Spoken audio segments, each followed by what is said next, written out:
Hey YouTube, Spider G back here. Top of the morning to you. Hope you all doing good this morning. I'm doing well myself. Just wanted to make this quick video. Actually, I think I unlocked something. Uh, well, not really necessarily unlocked. I think I figured out what I'm gonna do here in regards to my freehand continuous progression on getting good, professional style, like trying to get like outdoors or Erica's EDC or knees. I know I'll never. I maybe at some point I'll get to that level, but my progression is doing pretty good.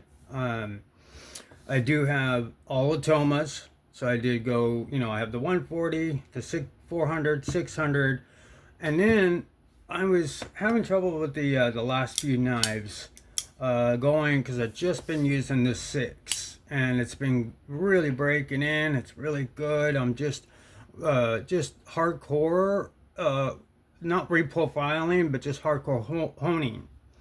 So I'm just following the exact same bevel, but I'm just tuning up that edge that I didn't have on there on the last video. So this is one of them that had like a terrible edge.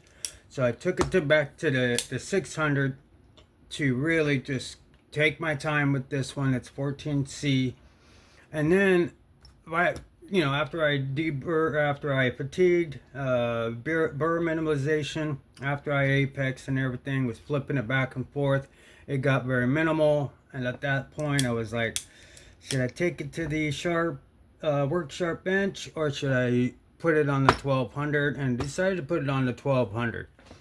And I have something to say on these. I said I didn't really like these, and I take that back. It's not that I love them, but they're a heck of a lot better than going from 600 to my bench, work sharp bench ceramic flat plate. This came out pretty good. I went from 600 to the 1200 and then continued to fatigue that and came right off of that. Took my sharp ball and just kind of all the way down the apex, just barely touched anything, just to kind of minimalize that more. And then I went to strops after that. I didn't touch the flat ceramic because I wasn't really going for shine or anything. I just wanted to have that extra stone instead of going from 6 to the ceramic. So the 12, it was enough. I just took my time with this and was able to create a nice good flat burr. And I didn't want to take, back here it's a little lower, but for all intents and purposes, that's a good flat bevel. It's pretty good, like for my skill set on that. So there's no usual scratch patterns or facets that you see that would usually be on my knives. And I'm like, oh, I gotta find the right angle. But I mean, that any which way you look at it, it's good. It's nice and flat. You could see right where I matched the angle. I didn't go up, I just pretty much matched it, locked my hand, did the finger trick, just back and forth, fatigued it, and it came out quite good. Now, this isn't the best paper, but when you're comparing it to the last time I cut, I mean, that is just, the results are uncanny of my work sharp. I'm getting there. Now, when I say unlock something, I think I'm going to get the Atoma, because if the Atoma 1200 feels anything like these, I like the feeling of the Atoma. I love that the way they have the diamonds on there. I love the feedback that comes with that. So and I'm also gonna get the Ultra Sharp 3000 grit for my final stone, and then I'm gonna get the Atoma 1200 to put on either the back of that Ultra Sharp or the back of the 140. But either way, I'm gonna do that. Anybody have any suggestions on a stone between this 1200 and my 3000 for that stone before you go to that that higher grit? Let me know in the comments, because I want the best plates. I want to buy once, cry once, basically. I don't want to buy a bunch of, you know, I don't want to waste my money on a bunch of these or any other type of things. I want to go directly off of what they say. So, Jared likes the Thomas. I was looking at those. All right, of course those, the Ultra Sharps, the DMTs, and some other one I forget. But the Ultra Sharp and the Otoma. And then Erica was saying something about, I don't know how long ago with this, but DMTs, this hasn't been doing too well on the diamonds. I don't know. I didn't want to take that risk, so I'm just going to go with the Sharp Ball and the Otoma 1200. I'll probably do that. If you have any other suggestions, please put them in the comments. That'd be great. But I think if I do that and then I get that high grit, I think that's everything that I'll need. Good professional plates. Of course, I'll go to Neve Knife Co. and get that. And then also that holder, because you could see how when you're in the middle of sharpening, to have to deal with this, even though it's super simple to do, but it really takes that time, and you're in mid and you're learning. You want to be able to unclamp, bam, put it back in and get right back to it, because you don't want to lose that muscle memory as you're building that muscle memory. So I think I may get that too, so I could slide it right to this and get right back to my angle instead of doing that. Or because this I could just untie it and then flip right over. I want to be able to do the same with everything else. So that thing I think is highly recommended. I'll get the 1200 grit Toma and some more stroppy stuff, of course.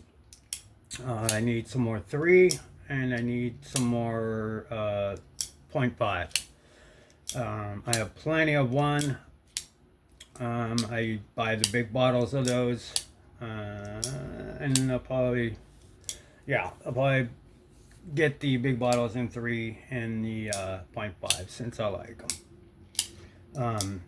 But I'm not a fan of the 4 or the 5 or the 6 or whatever. The 6 is okay.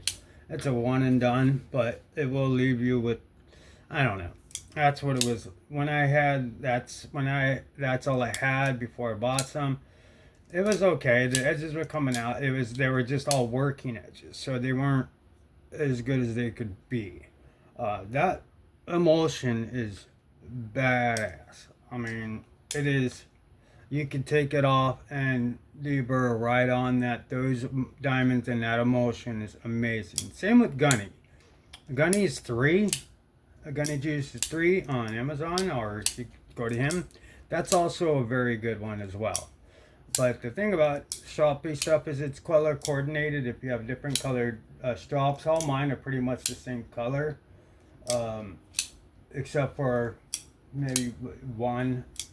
But it's color coordinated, so I write on there. But I don't know. That was the result of that edge, and I'm pretty proud of it. So I'm gonna move on to the next, and we'll take another look at that edge. Pretty proud of it. It's no facets, no real imperfection. It's just a nice, good, clean bevel on this Civivi Yonder. And this thing has been through the ringer, so I'm glad to give it a nice, good edge. Even though it's a little lower, a little uneven at the very end, I'm okay with that. As long as it's sharp and it feels good, that is just wonderful. Wonderful. But that'll do it for me on this one. If you have any suggestions, again, put it in the comments if there is something I should get between the 1200 and the 3000 grit. Any sharpeners out there. But that'll do it. I just wanted to show that Civivi Yonder is pretty cool, pretty easy to sharpen on the workshop, on the big stangle. And then you gotta watch real close as you're doing it on the stump. But it's all easy. It's 14C. It's just holding your angle and getting it going and having the end result start to come out more like this than having all these like facets and stuff like that. So pretty proud of this one. It's pretty cool. You look down there, it's got that near, but it's like I didn't want that. I just wanted to come straight off of that 1200 and then take off the apex any burr and then just strop like crazy, and it came out wonderful.